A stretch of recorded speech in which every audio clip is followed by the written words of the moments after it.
Muy buen día a todos, sean bienvenidos a un nuevo capítulo de Planea tu Libro. Hoy continuamos con la serie de Planear tu historia, con el tema de narrador, por petición de mi amiga maestra de teatro, que en esta ocasión trataremos algunos de los temas que comenzamos en el capítulo pasado, hablando del punto de vista.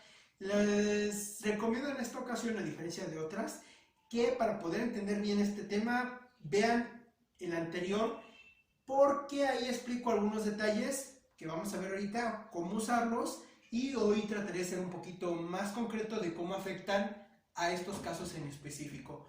Porque como van a ir viendo a lo largo de estos 5 videos del narrador, la cosa se va poniendo cada vez más compleja. Entonces voy a hacer los videos de tal forma de que sean complementarios en lugar de repetir lo mismo.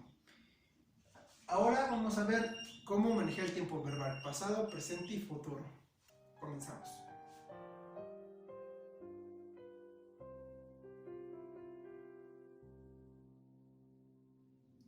Para empezar, les recuerdo revisar todos los links que les dejaré en la descripción, porque les dejaré dos links. Uno es un canal de un youtuber y otro es uno de sus videos para complementar este tema. Recuerden que si les gusta el contenido de ellos, darle like, suscribirse y bueno, decirles que van de mi parte. También que si este video les pareció de utilidad, le den me gusta y lo compartan.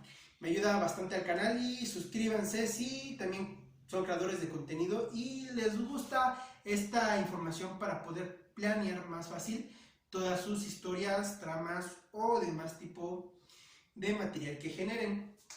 Y bueno, también les recuerdo que cualquier pregunta que quieran dejar las estaré respondiendo en comentarios o en el Facebook de Planea tu Libro, links también en la descripción. Y revisen que también tengo otras series y otra información aquí abajo. Vamos a explicar primero el concepto del tiempo verbal en el que cuentas tu historia. Es muy simple. La historia o lo que estás diciendo ocurre antes de cuando lo dices, durante o después. Esto técnicamente es muy simple, pero el momento de aplicarlo se empieza a dificultar un poco porque estamos acostumbrados a que si vamos a contar una historia todo lo expliquemos en pasado. Y es justamente por eso que voy a comenzar con este tiempo, el pasado. Tiene ventajas y limitantes. Les expliqué en el video pasado un poco de a qué me refiero con limitantes. Y las ventajas es que es muy fácil manipular la historia. El personaje que esté narrando, cualquiera que sea protagonista, omnisciente, espectador o lo que sea, tiene la capacidad de contar la historia al gusto de lo que quiera causar o hacer creer a tus espectadores. Incluso si fuese un noticiero, si ya pasó, tiene la facilidad de decirle al público cómo pudo ser la historia, haya sido o no haya sido así. ¿Por qué? Porque ya la conoce y ya la puede modificar. También nos da la ventaja de que se da una familiaridad a ese tipo de narración. Estamos muy acostumbrados a estas narraciones en pasado, es lo más común. Entonces, si nosotros encontramos una narración en pasado como espectadores, nos sentimos cómodos. Y como escritores también. ¿Por qué? Porque ya tenemos muchas referencias, incluso inconscientemente, y ya tenemos un repertorio de cómo la podemos aplicar. Además de que es muy fácil porque constantemente le contamos a alguna persona lo que nos ha pasado o incluso hablamos con nosotros mismos sobre nuestro pasado. Por eso es la forma más simple y más versátil, pero tiene también su limitante, y es que es poco impactante. Tanta familiaridad te hace que no sea nada nuevo. Es igual que con comidas, convivencias, mientras más acostumbrado estés a algo, menos te va a impactar, menos te va a sorprender.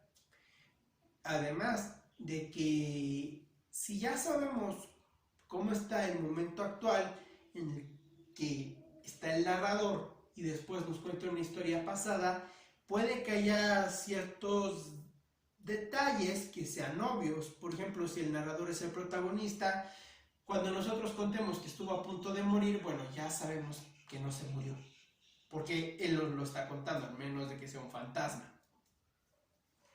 Esa es la principal limitante que hay, el poder ser poco sorpresivo. Y la muestra de lo que les digo es que el narrar en presente, de hecho, es más impactante. ¿Por qué? Porque es muy activo. Constantemente ocurren las cosas y en ese momento las estoy diciendo. Puede ser en cualquier modo de persona verbal. Tú vas corriendo y te tropiezas. Mientras estoy corriendo me tropiezo. Eso te da una forma de percibirlo conforme las cosas van ocurriendo. Digamos así, si yo te digo, ves volar una mariposa, es más dinámico a la mariposa voló frente a ti. ¿Por qué? Porque en el momento de que voló ya ocurre algo más.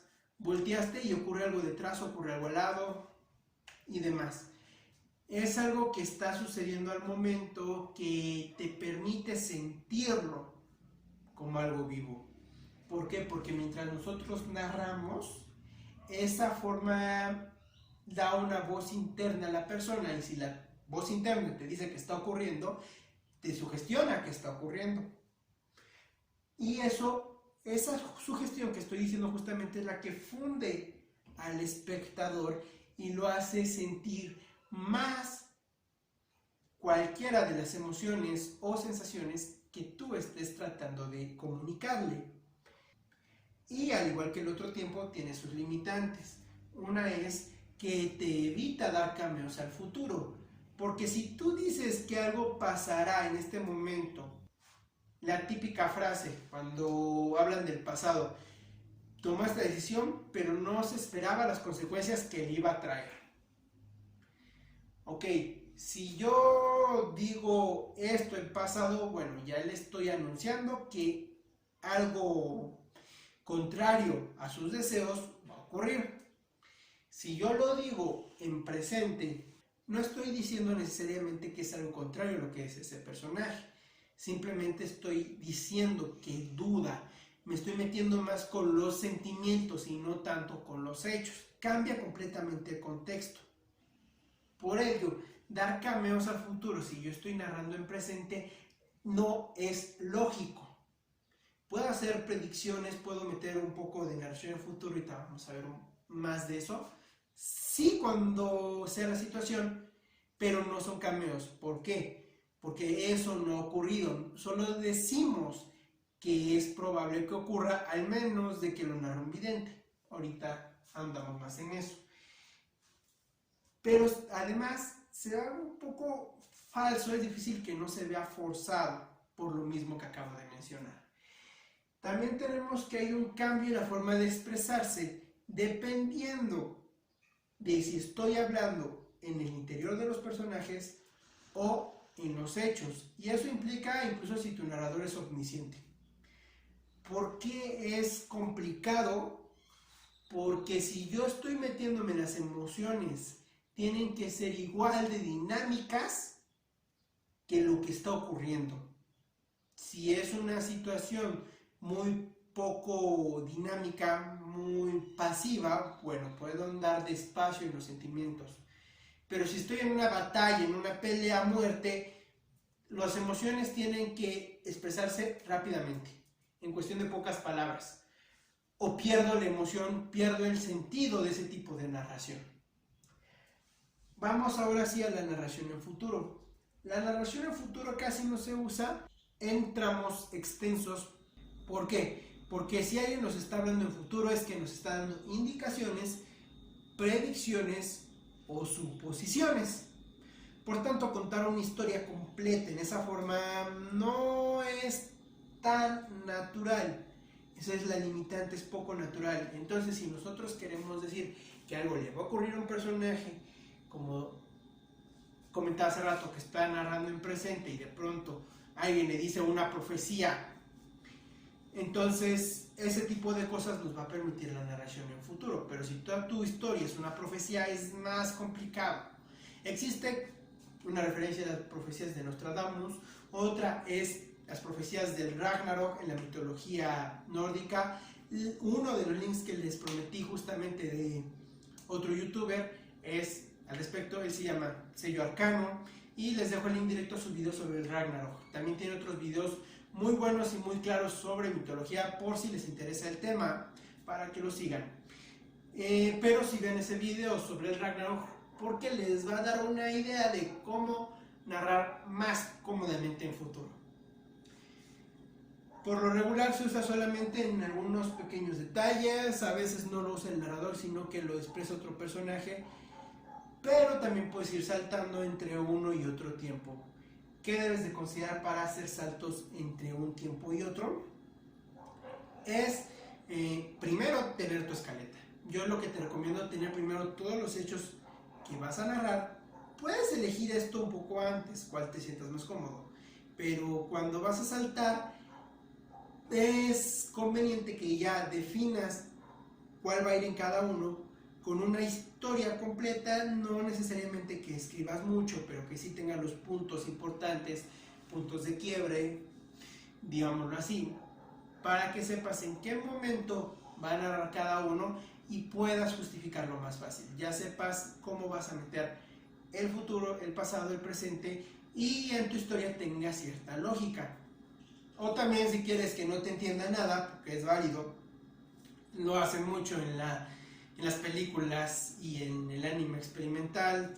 La verdad es que incluso si tú quieres que no te entienda nada, también puedes saltar entre las narraciones, pero también te puede hacer parecer que tu personaje tiene algún problema mental, por lo cual es un detalle que tienes que considerar cómo lo vas a hacer. Si es que también quieres mostrar a tu personaje como demente, o lo quieres como alguien racional y tiene justificación para cambiar, o simplemente no quieres que nadie te entiende y no sepa cuál es la verdadera cronología. Bueno, eso fue todo por este tema. Como les dije, si les sirvió este video, denle like y compártanlo, y revisen mis redes aquí abajo. También al quien le guste la psicología, en Walmart Dibujo y Relato Psicológico tengo una serie llamada Mentes Paso a Paso, donde analizo personajes en su desarrollo cronológico. Ya analicé a Rika Furude de Higurashi no Kokoro ni, y a Hal Wilkerson de Malcolm in the Middle. Posteriormente sigue Kurumi de la serie de manga Kakogurashi. Y si quieren ver ciertos temas que son polémicos en la literatura o en la creación de contenido, como les menciono aquí, ¿es bueno hacerlos o no es bueno hacerlos? Bueno, tengo una serie, Letranía versus Travemencia, con mi buen amigo Jesús M. Apolinar, en el mismo canal. Está la primera temporada completa, donde tratamos esos temas y cómo es la forma más provechosa de aplicar esos temas o técnicas.